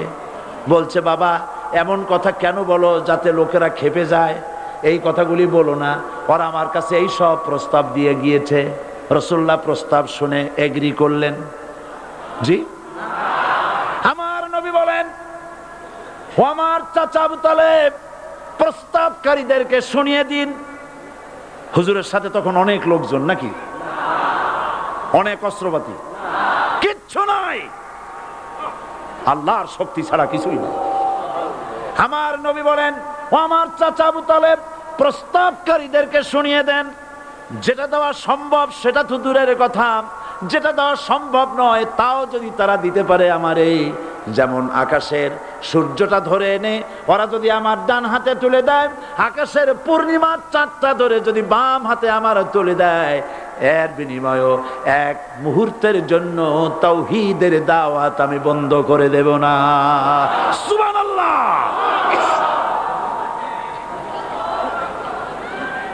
রাসূল করিম সাল্লাল্লাহু আলাইহি ওয়াসাল্লাম তাদের এই প্রস্তাবকে যখন গ্রহণ করলো না, কাফেরেরা বুঝলো, আমি আগেই বলেছি 3 শ্রেণীর লোক বাধা দিয়েছে। কয় শ্রেণী? প্রথম শ্রেণী কি? রাষ্ট্র শক্তি, তাদের হাতে অস্ত্রপাতি তো খুব শক্তি, আর যারা একবার ক্ষমতায় যায় ওরা মনে করে এই ক্ষমতা থেকে আমাদেরকে কেউ নামাইতে পারবে না। বিংশ শতকের শ্রেষ্ঠ মুজাদ্দিদ আল্লামা সৈয়দ আবুদুল্লাহ মওদুদী রাহমাতুল্লাহ আলাইহি তিনি এক জায়গায় লিখেছেন, স্বৈরাচারীরা তার পতনের সমস্ত ছিদ্র বন্ধ করে, কিন্তু একটা ছিদ্র বন্ধ করতে পারে না, মনের ভুলে সে ছিদ্রটা থেকেই যায়, যেই ছিদ্র দিয়ে আসলে তার পতনটা হবে। ক্ষমতায় গিয়ে মনে করে চিরকাল ক্ষমতায় থাকবো। ভারতের প্রধানমন্ত্রী পণ্ডিত জওয়াহরলাল নেহেরু রাঁচি পাগলাগারদে গিয়েছেন, মেন্টাল হসপিটাল। পাগলেরা নেহেরুকে দেখে আশ্চর্য হয়ে গেছে, এত সুন্দর মানুষ, মাথায় কিস্তি টুপি, গায়ে শেরওয়ানি, মুসলমানি ড্রেসই আলাদা, যদিও তিনি হিন্দু ছিলেন, পরেছেন মুসলমানি ড্রেস। শেরওয়ানি কাদের পোশাক? কাদের পোশাক? হাতে ছড়ি নিয়ে হাঁটা, স্টাইল করে, সুন্দর পাজামা, সুন্দর টুপি, সুন্দর সাজসজ্জা করে, মুসলমানদের ড্রেস। এই ড্রেস পরে তিনি গিয়েছেন, সবসময় যে ড্রেস তিনি পরতেন। পাগলেরা জিজ্ঞেস করছে, তুমি কে গো? উনি বলছেন, আমারে চেনো নাই? আমি ভারতের প্রধানমন্ত্রী পণ্ডিত জওয়াহরলাল নেহেরু। পাগলেরা বলছে, ও সেই কথা। আমরাও যখন এই হসপিটালে আসছিলাম এই তোমার মতো লম্বা লম্বা কথা আমরাও বলছি, থাকো আমাদের সাথে কিছুদিন, তোমার মাথাও ঠান্ডা হয়ে যাবে। ক্ষমতায় যারা থাকে, ক্ষমতার মোহে চতুর্দিকে অন্ধকার দেখে, মনে করে আমার পতন আর হবে না। কিন্তু তোমাকে বুঝিবে যে গোকুলে বাড়ি শেষে। গাড়ির চাকা সব সময় উপরে থাকে না, গাড়ির চাকা সব সময় উপরে থাকলে গাড়ি তো চলবেই না, গাড়ির চাকা ঘোরে বলেই তো গাড়ি চলে। সুতরাং এই উপরে তোমার চাকা উপরে এখন আছে বলে, তোমার দলের চাকা উপরে আছে বলে যারা মানুষের উপরে জুলুম করছো, আলেমদেরকে ধরতেছো, মুসল্লিদেরকে ধরে ধরে জেলে ঢুকাচ্ছ, সময় আসবে এমন ইন্দুরের গর্ত অপমানা পালাবার জন্য।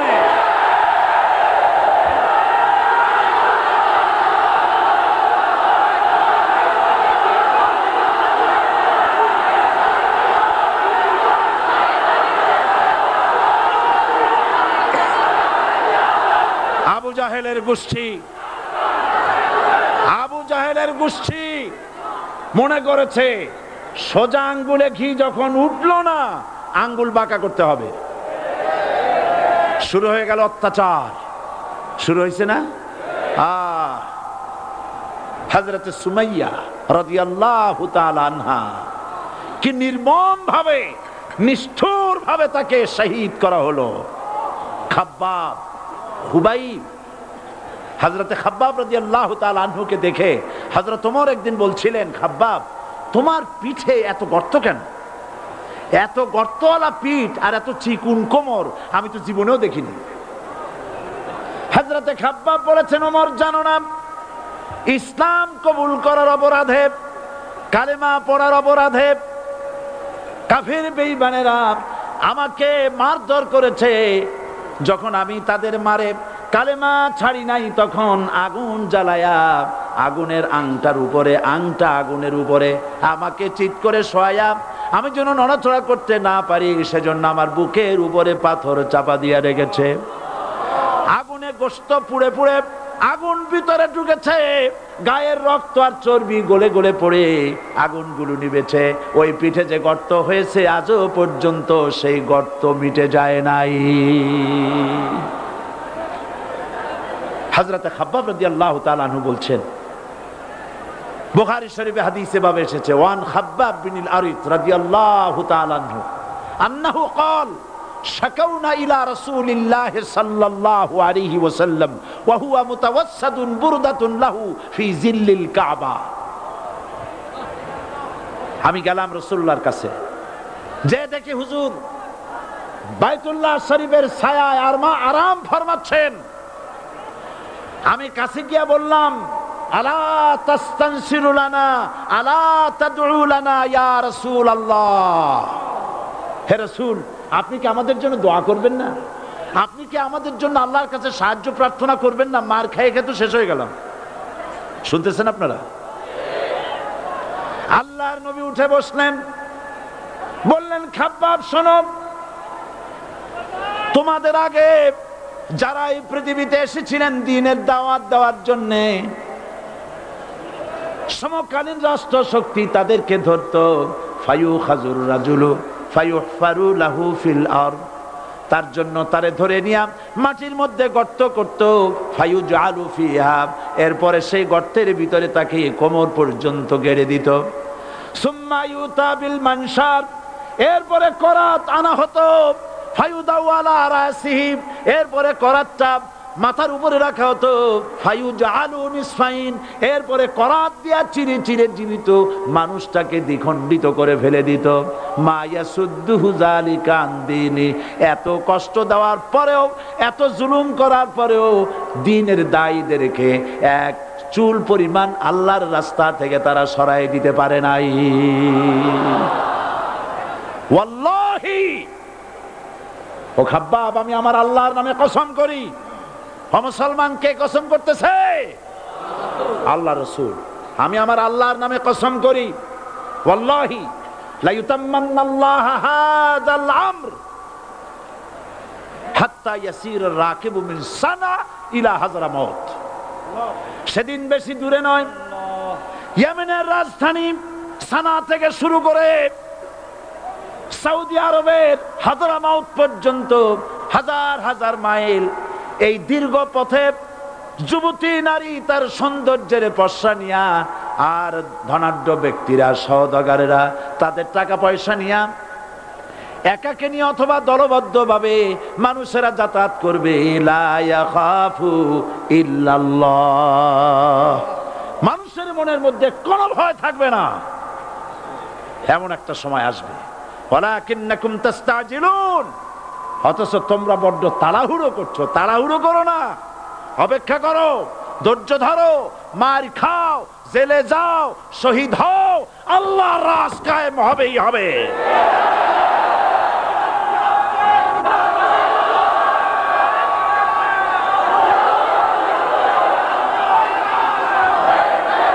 বিল্ডিং থেকে শিক্ষা গ্রহণ করুন। বিল্ডিং, ইমারত, দালান থেকে শিক্ষা গ্রহণ করুন। এই যেটা দালান আছে না পাশে, দেখতে পাচ্ছেন? এই দালান কি দিয়ে তৈরি করা হয়েছে বলেন? ইট। সমস্ত ইটেরা যদি ধর্মঘট করত, আমরা কেউ মাটির তলায় যাব না, কেউ আমরা আগুনে পুড়ে ঝামা হব না, পিক হব না, কেউ আমরা টুকরা টুকরা হব না, সবাই থাকবো উপরে উপরে, তাহলে কি দালান হইতো নাকি? এই বিল্ডিং নির্মাণ করতে গিয়া ইটের যে স্যাক্রিফাইস, হাজার হাজার ইটকে পিক হতে হয়েছে, পুড়ে যেতে হয়েছে, খোয়া হতে হয়েছে, ভেঙে টুকরা টুকরা হয়ে 50 ফিট মাটির নিচে যেতে হয়েছে, তারপরে ইমারত গঠন হয়েছে, সুন্দর দালান তৈরি হয়েছে। যারা ইসলামী শাসন চান, আল্লাহর দ্বীনকে বিজয়ী দেখতে চান, তাদেরকে অসংখ্য মানুষকে পোড়া ইটের মতো জেলখানায় পুড়ে পুড়ে মরতে হবে। অসংখ্য মানুষকে ফাঁসির কাস্টে ঝুলতে হবে, গায়ের রক্ত দিতে হবে, শহীদ হতে হবে, তারপরে ইসলামের ইমারতটা কায়েম হয়ে যাবে। শায়ের কবি কি সুন্দর করে বলছেন, কবি সুন্দর করে বলছেন, ये शहादत गाहे उल्फत में कदम रखना, ये शहादत गाहे उल्फत में कदम रखना, लोग समझते हैं आसा है मुसलमान होना। মানুষেরা মনে করে মুসলমান হওয়া খুব সহজ জিনিস। না, মুসলমান হওয়ার অর্থ হলো শাহাদাতের ঈদগাহে শামিল হয়ে যাওয়া।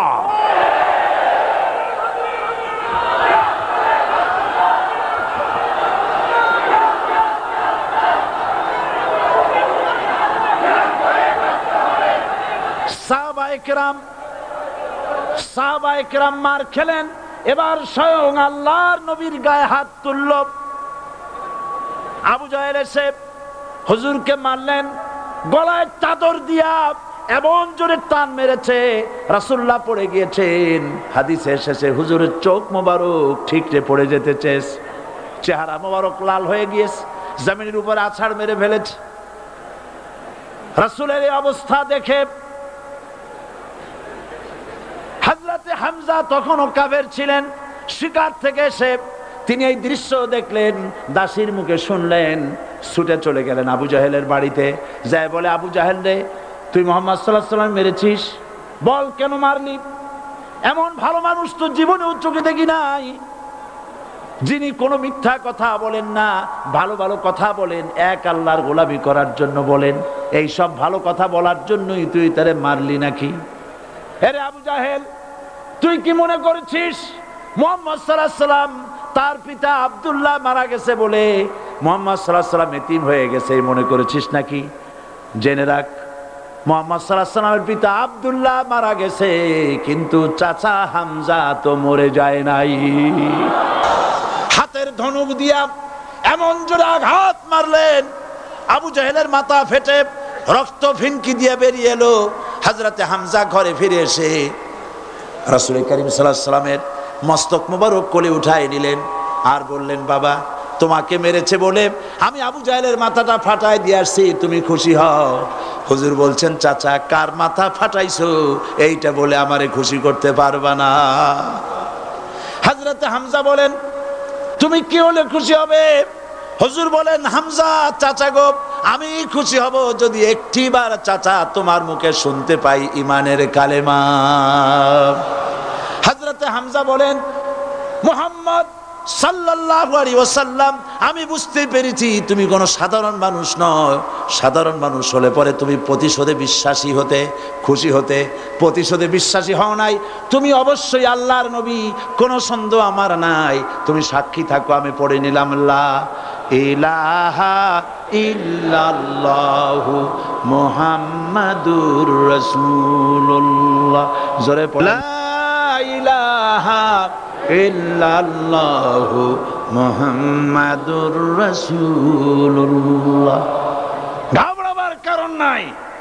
এর অর্থ এই নাই যে আপনারা কালেমার দাওয়াত দিবেন আর রাষ্ট্র শক্তি আপনারে পিটাইতেই থাকবে, আপনার কোনদিন আপনার সুদিন ফিরে আসবে না। বিষয়টা কি এমন না।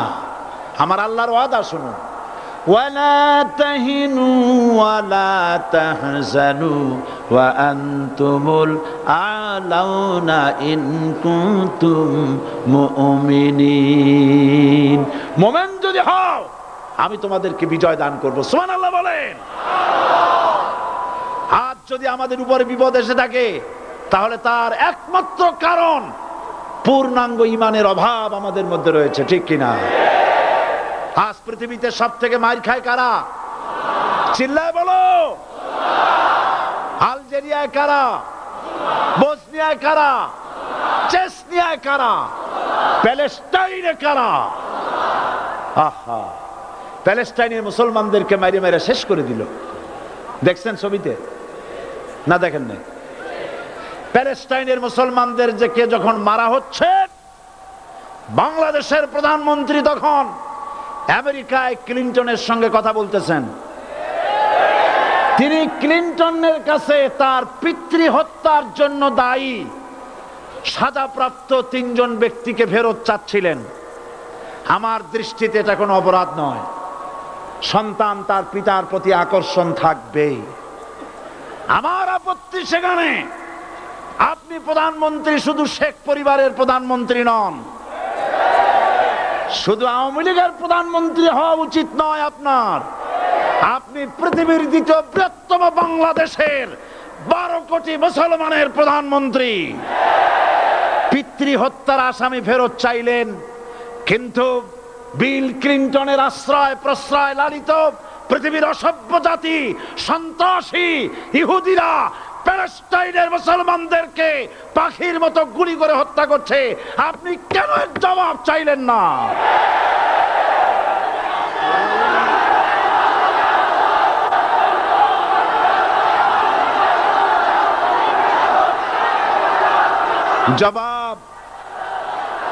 জবাব আপনি চাইতে পারবেন না, কারণ মুনাফিকদের সাহস হয় না, সাহস হয় মুমিন ব্যক্তির। বিল ক্লিনটনকে বলা দরকার ছিল, এই ইসরায়েলকে তোমরাই বসিয়েছো, মধ্যপ্রাচ্যের বিষ ফোড়ায় পরিণত করেছো তোমরা। তবে হ্যাঁ, যুরিবাত আলাইহিমুয যিল্লাতু ওয়াল মাসকানা ওয়া বাউ বিগাদাবিন মিনাল্লাহ। আল্লাহর গজব আসবে, ইহুদিরা পৃথিবী থেকে নিশ্চিহ্ন হবেই হবে ইনশাআল্লাহ। দেখেছেন তাকায়া প্যালেস্টাইনে ইসরায়েলিরা হেলিকপ্টার, গানশিপ, কামান, বোমা নিক্ষেপ করছে, আর প্যালেস্টাইনের শিশু কিশোর যুবকেরা ইহুদিদের নিক্ষিপ্ত বোমা আর কামানের মোকাবেলা করতেছে পাথর দিয়ে। আমি আমার অন্তরের অন্তঃস্থল থেকে ধন্যবাদ জানাই, মোবারকবাদ জানাই খালিদ বিন ওলীদের উত্তরসূরি, খাব্বাব খোবাইবের উত্তরসূরি প্যালেস্টাইনের ওই সব যুবকদেরকে যারা কাফের বেঈমান ইহুদিদের মোকাবেলা করতেছে ইট আর পাথর দিয়ে। আর আমি আমার অন্তরের অন্তঃস্থলের সমস্ত ঘৃণা দিয়ে আমি ধিক্কার জানাই পৃথিবীর মুসলিম শাসকদেরকে, যারা মুসলমানদের মার দেখে চুপ করে যারা বসে আছে।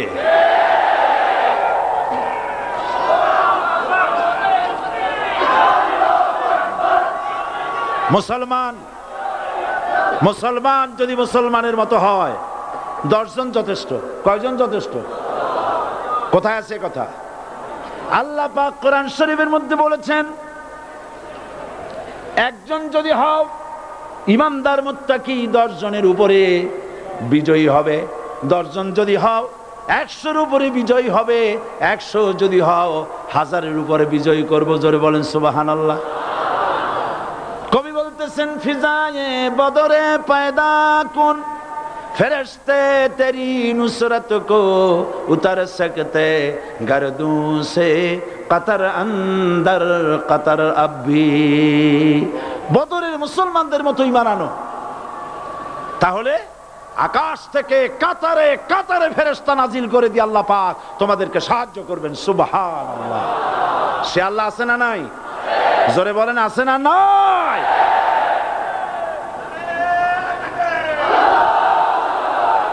সেই আল্লাহ রাব্বুল আলামিন কোরআনে কারীমের ভিতরে আয়াতুল কুরসির মধ্যে বলে দিয়েছেন, আল্লাহু লা ইলাহা ইল্লা হুয়াল হাইয়ুল কাইয়্যুম। প্রাণ খুলে সবাই পড়েন, বসা মানুষ, দাঁড়ানো মানুষ। আল্লাহু লা ইলাহা ইল্লা হুয়াল হাইয়ুল কাইয়্যুম।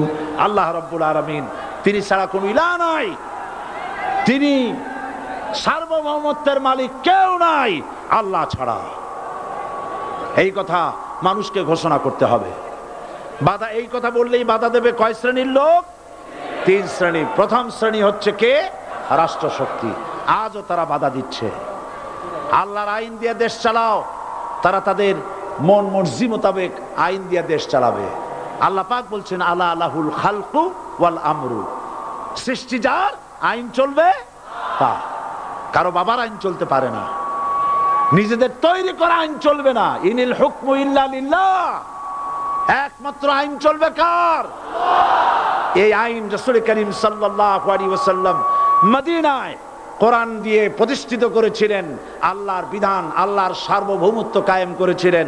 কোরআন সংবিধান হলো, চুরি বন্ধ হলো, ডাকাতি বন্ধ হলো, জেনা বন্ধ হলো, হত্যা বন্ধ হলো, ধর্ষণ বন্ধ হলো, সব কিছু বন্ধ হয়ে গিয়ে মুসলমানেরা শান্তি লাভ করলো, পৃথিবীর মানুষ শান্তি লাভ করলো। সুবহানাল্লাহি বিহামদিহি। আজ মুসলমানেরা শত্রু চেনে না, বন্ধু চেনে না। বন্ধুকে বানায়েছে শত্রু, শত্রুকে বানায়েছে বন্ধু। কে বন্ধু কে শত্রু চিনাই দিবেন কে? আল্লাহ।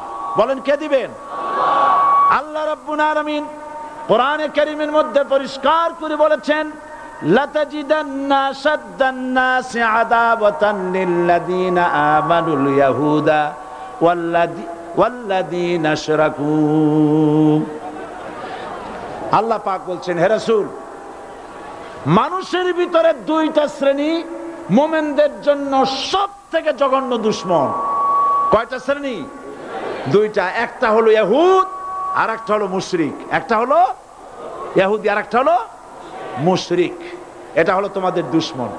আর আজ আমাদের দেশে, পৃথিবীর বিভিন্ন দেশে মুসলমানেরা মুশরিকদের সঙ্গে সম্প্রীতি বাড়াচ্ছে, মুসলমানদের সাথে শত্রুতা বাড়াচ্ছে। আজ আমার দেশে পূজা পার্বণে বাধা নাই। পূজা পার্বণে বাধা আছে? পূজা পার্বণে বাধা নাই। বাধা কোথায়? কোরআন শরীফের তাফসীর মাহফিলে, কোরআনের তাফসীরের মাহফিলে বাধা দেওয়া হচ্ছে। গান বাজনায় 144 ধারা নাই, কিন্তু কোরআন শরীফের মাহফিলে 144 ধারা দেওয়া হচ্ছে। যারা দিচ্ছে তারা আবার ওমরাও করে, হজও করে। ওরা আমাদের বলে আমরা নাকি ধর্মের নামে রাজনীতি করি, বলে না? আমরা নাকি ধর্মের নামে রাজনীতি করি। আমি বলি, ধর্মের নামে আমরা রাজনীতি করি না, আমরা ধর্মীয় রাজনীতি করি। কথাটা বুঝে আসছে কিনা? ধর্মের নামে রাজনীতি তো সেই ব্যক্তি করে 1996 সনের নির্বাচনের আগে যিনি মাথায় পট্টি বেঁধেছিলেন, যিনি শপথ গ্রহণের সময় হাতে তসবিহ পড়েছিলেন। ধর্মের নামে রাজনীতি তিনি করেছেন।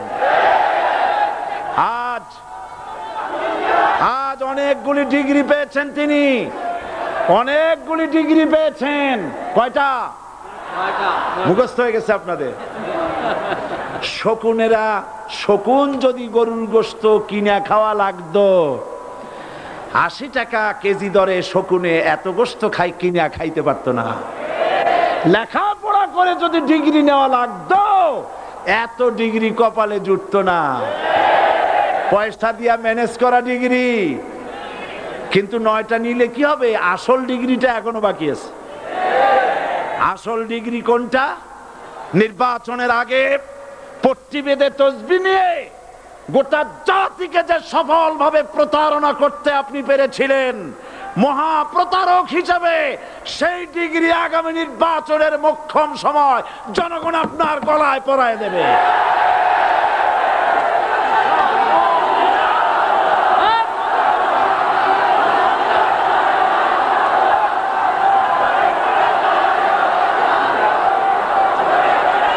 সুতরাং ধর্মের নামে রাজনীতি নয়, আমরা ধর্মীয় রাজনীতি করি। আমরা এই কোরআনের রাজনীতি করি। এই কোরআন নিয়ে বাঁচতে চাই, এই কোরআন নিয়ে মরতে চাই। এই কোরআন থেকে আমাদেরকে বিচ্ছিন্ন করতে চায় কাফের, বেঈমান, মুশরিকেরা। ও আমার জাতি, কোরআন থেকে যারা বিচ্ছিন্ন করতে চায়, তোমরা কি তাদের বিরুদ্ধে জিহাদের জন্য প্রস্তুত থাকবে?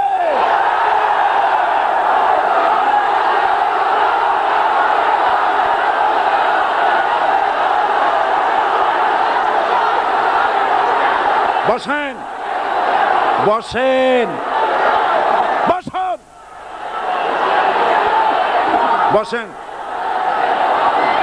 বসেন। আমি বুঝতে পেরেছি বিষয়টা কি। আসরের পরের থেকে বসা তো, সুযোগ পাইয়া খাড়া হইয়া কোমর সোজা করলেন। বসেন, সবাই বসেন, কোমর সোজা হয়ে গেছে, বসেন। এত বড় মাহফিল, জীবনে আর একটা পাবো নিশ্চয়তা আছে কি? জোরে বলেন, আছে? আজ আমাকে কথা বলতেই হবে ইনশাআল্লাহ, কারণ আগামীতে আবার আপনাদের সাথে দেখা হবে কিনা আমি জানি না। কথা বলতেই হবে। বসেন, কেউ দাঁড়িয়ে থাকবেন না। আমি দেখতে পাচ্ছি বাংলাদেশের ভাগ্য আকাশে উত্তর গগনে কালো মেঘ জমা হয়েছে, ঝড়ের পূর্বাভাস লক্ষ্য করছি। যদি মোকাবেলা করতে না পারেন সক্ষম ভাবে, এমন অন্ধকার গাঢ় কালো অমাবস্যার রাত আসতে পারে যার সুবে সাদেক হওয়া অসম্ভব। সুতরাং আপনারা কি কাপুরুষের মতো কাফের মুশরিকদের গোলামি করে মরতে চান? বিড়ালের মতো 500 বছর বেঁচে থাকার কোনো লাভ নাই। সিংহের মতো 1 ঘন্টা বাঁচতে চাই। আমাদেরকে বলা হয় সাম্প্রদায়িক উস্কানিমূলক কথা নাকি আমি বলি। পত্রপত্রিকা দিছে না তারা? সাম্প্রদায়িক উস্কানি কথা। সাম্প্রদায়িক উস্কানিমূলক কথা বলি, সেই জন্যই বোধহয় শত শত মুসলিম আমাদের কাছে এসে মুসলমান হয়। মানুষে আর বোকা বানানো যাবে না। যাবে কি? আর বোকা বানানো যাবে? তারপর বলছে কি?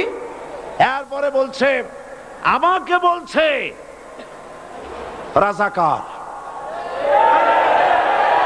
শুনে রাখো চট্টগ্রামের লক্ষ লক্ষ জনতা, পার্লামেন্টে যখন আমাকে এই কথা বলা হয়েছিল, আমার পার্লামেন্টের কলিগ জাফরুল্লাহ চৌধুরী সাহেব বসে আছেন এখানে। হ্যাঁ, জাফরুল ইসলাম চৌধুরী বসে আছেন পাশে। প্রধানমন্ত্রী সুদ্ধা, অন্তত 3 শতাধিক পার্লামেন্টের সম্মানিত সদস্যরা সেদিন বসা। 1997 সনের বাজেট বক্তৃতা যখন আমি করতেছিলাম, ডক্টর কুদরতে খোদা, নাম রাখছে কুদরতে খোদা, আসলে গজবে খোদা। এই লোকটি নাস্তিক, ইসলামের চূড়ান্ত দুশমন। তার প্রণীত শিক্ষা ব্যবস্থার যখন সমালোচনা করছিলাম, ট্রেজারি বেঞ্চ থেকে আমাকে বলা হলো রাজাকার। আমি আমার সমস্ত শক্তি একত্রিত করে বলেছিলাম, শুধুমাত্র হিন্দুস্তানের রাজাকারেরাই আমাকে রাজাকার বলতে পারে। আমি বলেছিলাম 1973 সন পর্যন্ত আমি বাংলাদেশের কোন রাজনৈতিক দলের নেতা এবং কর্মী ছিলাম না। আমি রাজাকার নই। আমাকে রাজাকার বলে যদি তাকেও প্রমাণ করতে না পারে, 10 কোটি টাকার মানহানি মামলা দায়ের করব। আমার এই বক্তব্য সারা দুনিয়া শুনেছে। পার্লামেন্টে আমার এই বক্তব্য রেকর্ড হয়ে আছে। সেদিন 3 শতাধিক পার্লামেন্ট মেম্বারের কেউ আমার চ্যালেঞ্জ গ্রহণ করেন নাই। যে কোনো ব্যক্তি পার্লামেন্টে গিয়ে আমার বক্তৃতা দেখে আসতে পারেন।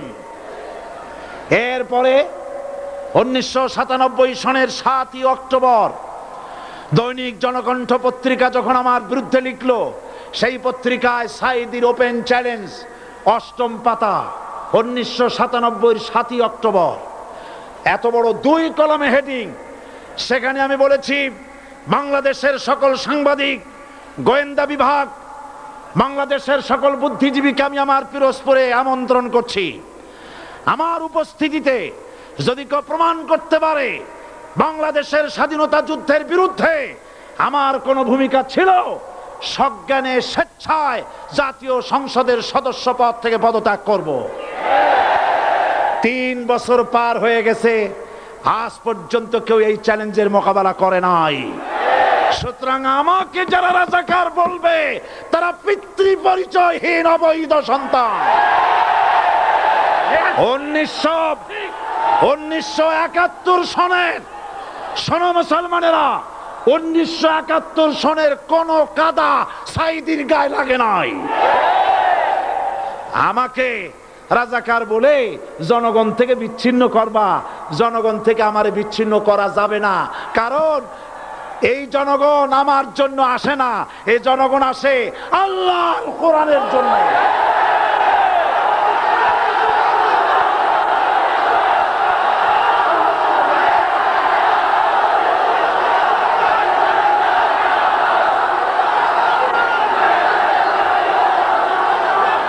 আজকে আর যারা ইসলামের কথা বলে, যারা ইসলামের কথা বলে তারাই রাজাকার, তারাই মৌলবাদী। মৌলবাদী বললে আমরা অসন্তুষ্ট হই না, কারণ মৌলবাদী শব্দটা আসছে মূল থেকে। মৌল শব্দ এসেছে মূল থেকে। মূলবাদী তার মানে যারা মূলে আছে। মূল হলো কোরআন, মূল হলো হাদিস, মূল হলেন আল্লাহ, মূল হলেন আল্লাহ রসুল। আমরা আছি মূলে। এখন বলেন তো মূলের শক্তি বেশি না আগার শক্তি বেশি? আমাদের যারা মৌলবাদী বলে ওরা হলো আগাবাদী। মূলে আছে কত কোটি? 12 কোটি। মূলে আছে কত কোটি? আর আমাদের যারা মৌলবাদী বলে ওই থাকো গাছের আগায়, আমরা মূলে। লাফালাফি বেশি করবা না, 12 কোটিতে গাছের গোড়া আসতে নানা দেবে, মামু বাড়ি দিল্লি গিয়ে পড়বা, বাংলার জমিনে জায়গা হবে না। এ কথা বিশ্বাস করো। বাংলাদেশের মুসলমানদের শরীরে এক বিন্দু রক্ত থাকতে শয়তানের তৈরি করা ধর্ম নিরপেক্ষ মতবাদ বাংলার জমিনে কায়েম হতে দেওয়া হবে না, হবে না।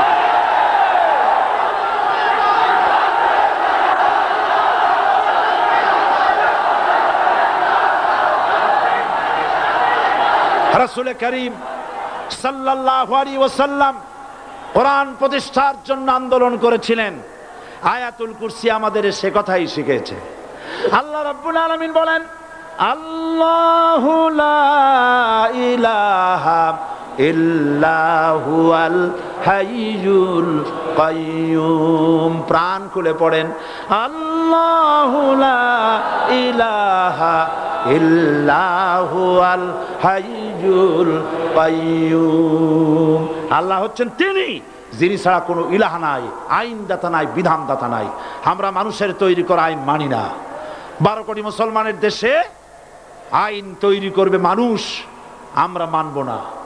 পার্লামেন্টে তৈরি হতে হবে কোরআন দিয়ে, পার্লামেন্টে আইন তৈরি হতে হবে কোরআন দিয়ে। সুতরাং ভয় যতই পান আর যতই ষড়যন্ত্র করেন, 4 দল যখন একত্রিত হয়েছে, ঐক্যবদ্ধ থাকবে, সরকার ঐক্যবদ্ধভাবে গঠন হবে, নির্বাচন ঐক্যবদ্ধভাবে হবে এবং কোরআন হবে, আল কোরআনের পার্লামেন্ট হবে বাংলাদেশে।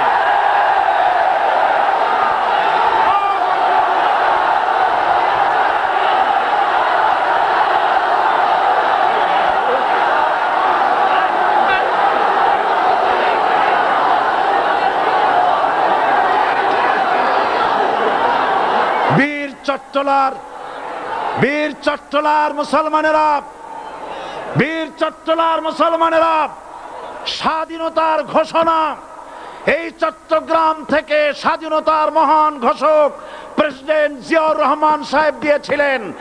এই চট্টগ্রাম থেকেই ইসলামী রাষ্ট্রের ঘোষণা হবে।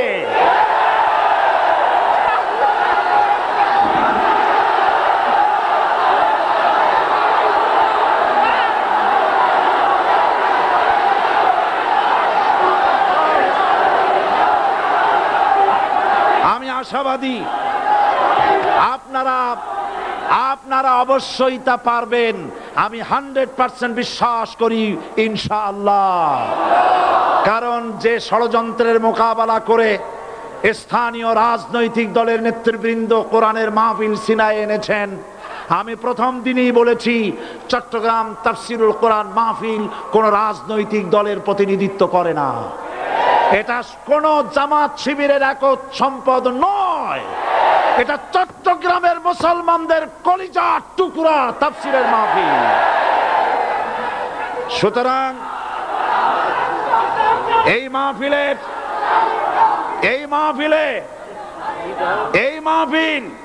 চট্টগ্রামে থাকবে ইনশাআল্লাহ কিয়ামত পর্যন্ত। 144 ধারা 288 হয়ে গেছে, ষড়যন্ত্র পায় পায় চলে গেছে। আমি ওই সব ছেলেদের বলি, সরকারি দলের ছাত্র হইয়া মুসলমানদের বিপক্ষে যাইও না। এদেশের ভাগ হয়ে গেছে দুটো শিবির, বোঝাই যাচ্ছে। একদিকে ভারতের পা চাটা গোলাম নাস্তিক মোরতাদ শ্রেণীর বুদ্ধিজীবী এবং তাদের মদতপুষ্ট সরকার, আর একদিকে ইসলামী শক্তি, ইসলামী দল আর দেশ প্রেমিক জাতীয়তাবাদী শক্তি। একদিকে হিমালয় পাহাড় আর একদিকে সূচো ইঁদুর। আল্লাহ বিজয় দেবে মুসলমানদের। কাদের বিজয় হবে? বাংলাদেশে কোরআনের রাজ কায়েম হোক, তাকে আপনারা চান? কারা কারা চান দু হাত উঁচু করে দেখান। দাঁড়াবেন না, দাঁড়াবেন না।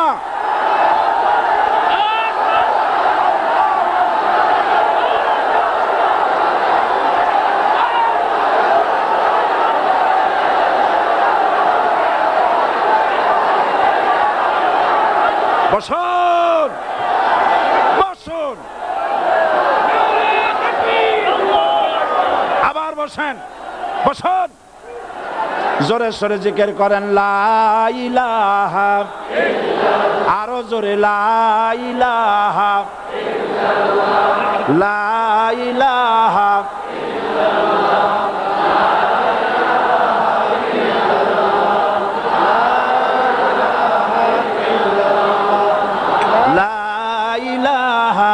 ইল্লাল্লাহ, লা ইলাহা ইল্লাল্লাহ, লা ইলাহা ইল্লাল্লাহ মুহাম্মাদুর রাসূলুল্লাহ।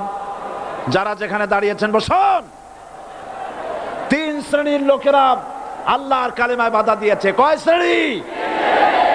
একটা হলো রাষ্ট্রশক্তি, 2 নম্বরে মনে আছে ধনাঢ্য পুঁজিপতির গোষ্ঠী, ওরাও বাধা দিয়েছে। কারণ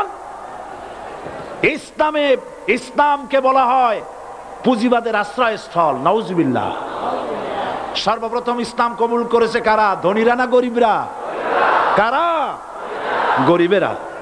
সুতরাং ধনাঢ্য ব্যক্তিরা মনে করলো যে আমাদের তো সর্বনাশ হয়ে যাবে, আমরা দাস দাসী ধরে রাখতে পারবো না, আমরা মানুষকে শোষণ করতে পারবো না, যে নতুন কলেমার দাওয়াত আসছে।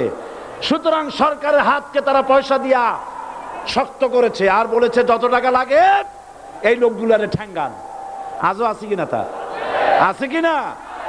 3 নম্বরে বাধা দিয়েছে ধর্মের নামের এক শ্রেণীর কায়েমি স্বার্থবাদী শক্তি, যার সম্পর্কে সূরা তাওবায় আল্লাহ পাক বলেছেন ইন্না কাসীরাম মিনাল আহবারি ওয়ার রুহবান লা ইয়াকুলুনা আমওয়ালান নাস বিল বাতিল ওয়া ইয়াসুদ্দুনা আন সাবিলিল্লাহ।